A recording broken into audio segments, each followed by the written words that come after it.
Shalom, berakar dalam firman hari yang ke-142. Kita akan mulai membaca dari kitab Nehemia, Nehemia 1-3. Mari kita berdoa. Bapa di surga, kami mengucap syukur kepada Engkau buat hari ini kami dapat memulai membaca dari kitab Nehemia. Kami berdoa biar Tuhan memberkati pembacaan dan pendengaran firman Tuhan kami, khususnya pada hari ini. Terima kasih dalam nama Tuhan Yesus. Amin. Pasal 1. Riwayat Nehemia bin Hakalia pada bulan Kisleo tahun ke-20 ketika aku ada di Puri Susan. Datanglah Hanani salah seorang dari saudara-saudaraku dengan beberapa orang dari Yehuda. Aku menanyakan mereka tentang orang-orang Yahudi yang terluput, yang terhindar dari penawanan dan tentang Yerusalem. Kata mereka kepadaku, orang-orang yang masih tinggal di daerah sana, yang terhindar dari penawanan, ada dalam kesukaran besar dan dalam keadaan tercela. Tembok Yerusalem telah terbongkar dan pintu-pintu gerbangnya telah terbakar. Ketika aku dengar berita ini, duduklah aku menangis dan berkabung selama beberapa hari. Aku berpuasa dan berdoa ke hadirat Allah semesta langit. Kataku, ya Tuhan Allah semesta langit, Allah yang maha besar dan dahsyat, yang berpegang pada perjanjian dan kasih setianya terhadap orang yang kasih kepadanya, dan tetap mengikuti perintah-perintahnya. Berilah telingamu dan bukalah matamu, dan dengarkanlah doa hambamu yang sekarang kupanjatkan ke hadiratmu siang dan malam bagi orang Israel hamba-hambamu itu, dengan mengaku segala dosa yang kami orang Israel telah lakukan terhadapmu. Juga aku dan kaum keluargaku telah berbuat dosa. Kami telah sangat bersalah terhadapmu dan tidak mengikuti perintah-perintah, ketetapan-ketetapan dan peraturan-peraturan yang telah kau perintahkan kepada Musa hambamu itu. Ingatlah akan firman yang kau pesan kepada Musa hambamu itu, yakni bila kamu berubah setia, kamu akan kucerai-beraikan di antara bangsa-bangsa. Tetapi bila kamu berbalik kepadaku dan tetap mengikuti perintah-perintahku serta melakukannya, maka sekalipun orang-orang buanganmu ada di ujung langit, akan kukumpulkan mereka kembali dan kubawa ke tempat yang telah kupilih untuk membuat namaku diam di sana. Bukankah mereka ini hamba-hambamu dan umatmu yang telah kau bebaskan dengan kekuatanmu yang besar dan dengan tanganmu yang kuat? Ya Tuhan, berilah telinga kepada doa hambamu ini dan kepada doa hamba-hambamu yang rela takut akan namamu. Dan biarlah hamba-hambamu berhasil dari ini dan mendapat belas kasihan dari orang ini. Ketika itu aku ini juru minuman raja. Pasal 2. Pada bulan Nisan tahun ke-20 pemerintahan Raja Artasasta, ketika menjadi tugasku untuk menyediakan anggur, aku mengangkat anggur dan menyampaikannya kepada Raja, karena aku kelihatan sedih yang memang belum pernah terjadi di hadapan Raja. Bertanyalah ia kepadaku, mengapa mukamu muram walaupun engkau tidak sakit? Engkau tentu sedih hati. Lalu aku menjadi sangat takut. Jawabku kepada raja, hiduplah raja untuk selamanya. Bagaimana mukaku tidak akan muram kalau kota tempat pekuburan nenek moyangku telah menjadi reruntuhan dan pintu-pintu gerbangnya habis dimakan api. Lalu kata raja kepadaku, jadi apa yang kau inginkan? Maka aku berdoa kepada Allah semesta langit. Kemudian jawabku kepada raja, jika raja menganggap baik dan berkenan kepada hambamu ini, utuslah aku ke Yehuda, ke kota pekuburan nenek moyangku, supaya aku membangunnya kembali. Lalu bertanyalah raja kepadaku, sedang permasyuri duduk di sampingnya, berapa lama engkau dalam perjalanan, dan bilakah engkau kembali? Dan raja berkenan mengutus aku, sesudah aku menyebut suatu jangka waktu kepadanya. Berkatalah aku kepada raja, jika raja menganggap baik, berikanlah aku surat-surat bagi bupati-bupati di daerah seberang sungai Efrat, supaya mereka memperbolehkan aku, lalu sampai aku tiba di Yerusalem. Pula sepucuk surat bagi Asaf, pengawas taman raja, supaya dia memberikan aku kayu untuk memasang balok-balok pintu-pintu gerbang di benteng bait suci, untuk tembok kota dan untuk rumah yang akan kudiami. Dan raja mengabulkan permintaanku itu, karena tangan Allahku yang murah melindungi aku. Maka datanglah aku kepada bupati-bupati di daerah seberang sungai Efrat, dan menyerahkan kepada mereka surat-surat raja. Dan raja menyuruh panglima-panglima perang dan orang-orang berkuda menyertai aku.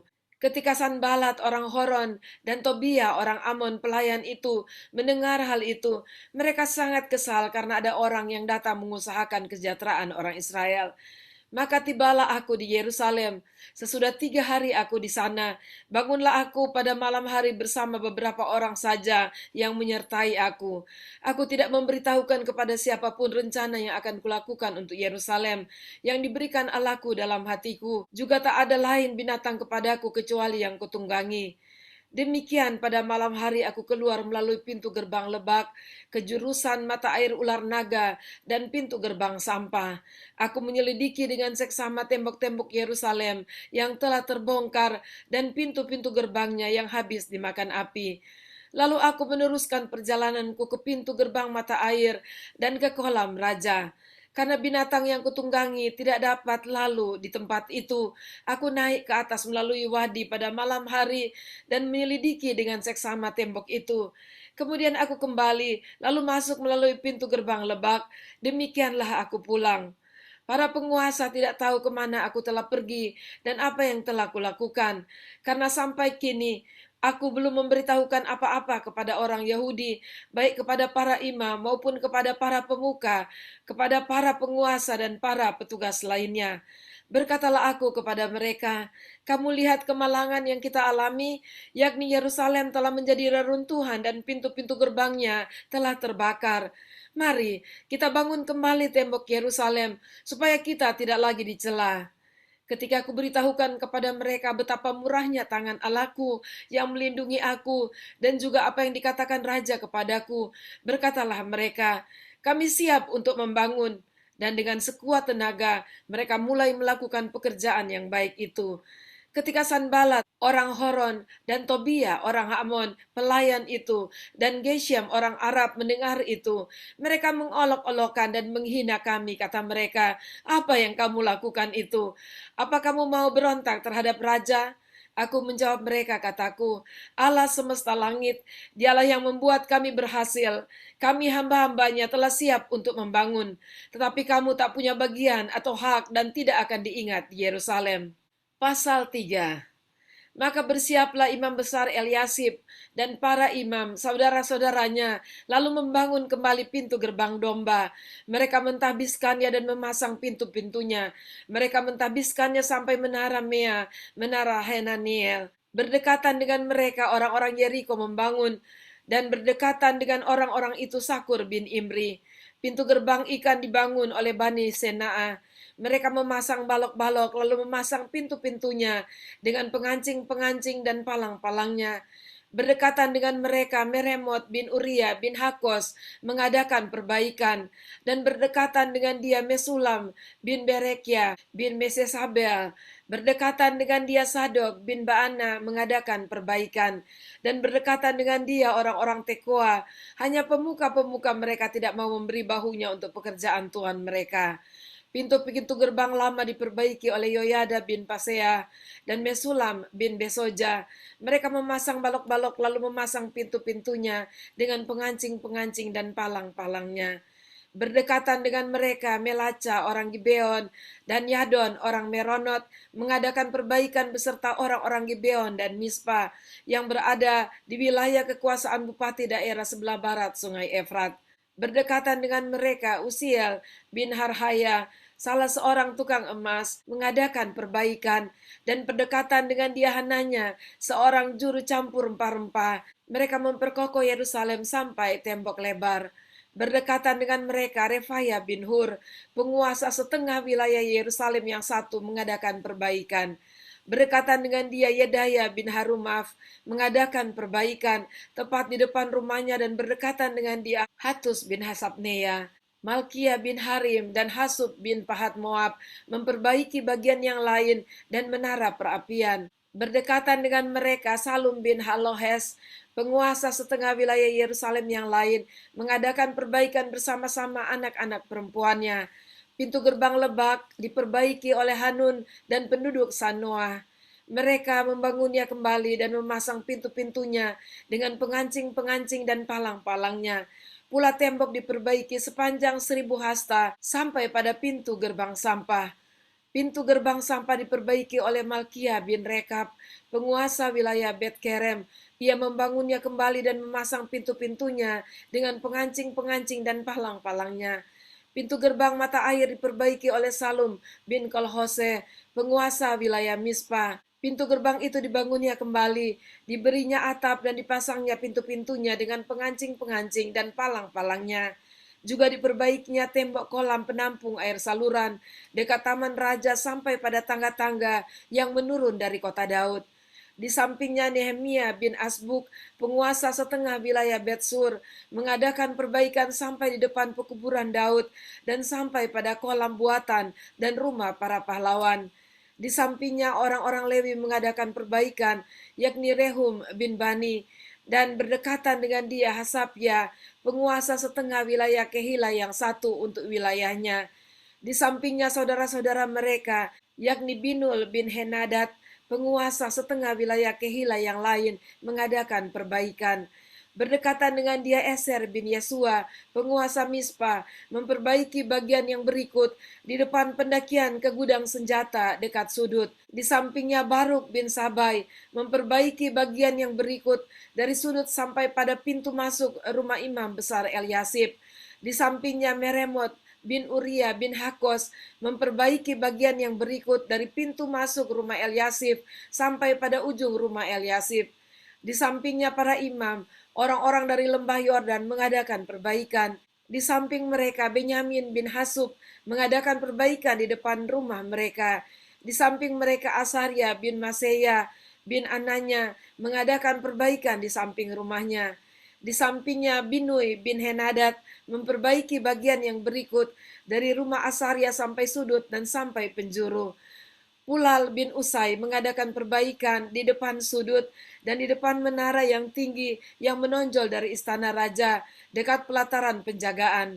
Di sampingnya Pedaya bin Paros mengadakan perbaikan sampai di depan pintu gerbang air di sebelah timur dan di depan menara yang menonjol. Adapun para budak di bait Allah tinggal di Ofel. Di samping Pedaya, orang-orang Tekoa memperbaiki bagian yang berikut dari depan menara besar yang menonjol itu sampai tembok Ofel. Mulai dari pintu gerbang kuda, para imam mengadakan perbaikan masing-masing di depan rumahnya. Di samping mereka Sadok bin Imer mengadakan perbaikan di depan rumahnya. Di sampingnya Semaya bin Sekanya, penjaga pintu gerbang timur. Di sampingnya Henaya bin Selemnya dan Hanun, anak Salaf yang keenam, memperbaiki bagian yang berikut.